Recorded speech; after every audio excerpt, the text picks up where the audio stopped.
যদি আপনি দেখেন যে মৃত ব্যক্তির সঙ্গে আপনি ভ্রমণে বের হয়েছেন, আপনার ভাই মারা গেছে বা বন্ধু মারা গেছে, স্বপ্ন দেখছেন যে আপনি আর আপনার বন্ধু ঘুরে বেড়াচ্ছেন। কি করে বেড়াচ্ছেন? আল্লামা শিরিন রহমতুল্লাহ আলাইহি বলেছেন যে আসলে এই স্বপ্নটা ভালো নয়। এটা ভবিষ্যতে আপনার যে কোনো একটা বিপদ আসতে পারে, এটা তার সংকেত বহন করে। মৃত ব্যক্তির সঙ্গে কেউ যদি দেখে যে আমি ভ্রমণ করছি, ঘুরে বেড়াচ্ছি, বিভিন্ন জায়গায় জায়গায় ভ্রমণ করছি, এটা আসলে ভালো স্বপ্ন নয়।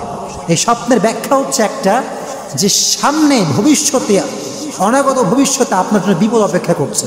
কি অপেক্ষা করছে? তা বিপদ যে আসবেই এটা কিন্তু ফ্যাক্ট না, এটা 100% শিওর না।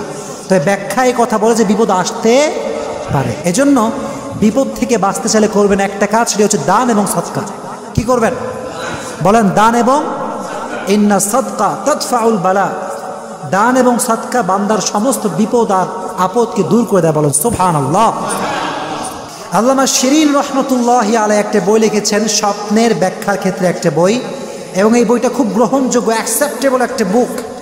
এই বইয়ের ভিতরে অনেক সুন্দর সুন্দর ব্যাখ্যা দেওয়া হয়েছে, যে ব্যাখ্যাগুলো আসলে সত্য, এবং ওলামা ইকরাম বলেছেন এই ব্যাখ্যাগুলো খুব গ্রহণযোগ্য। আসলে স্বপ্ন এটা কখনো কখনো সত্য হয়, কখনো কখনো মিথ্যা হয়, কখনো সত্য কখনো সত্য কখনো মিথ্যা। স্বপ্ন অলওয়েজ সত্য হয় না, আবার স্বপ্ন সব সময় মিথ্যাও, ঠিক কিনা? এজন্য স্বপ্ন দেখলেই আপনি ভাববেন না যেটা আমার সঙ্গে হয়েই ছাড়বে, এরকম কোনো ভাবার আশঙ্কা নেই। তবে এই কথা মনে রাখতে হবে, মানুষের জন্ম মৃত্যু সমস্ত কিছু একজনের হাতে, তিনি কে?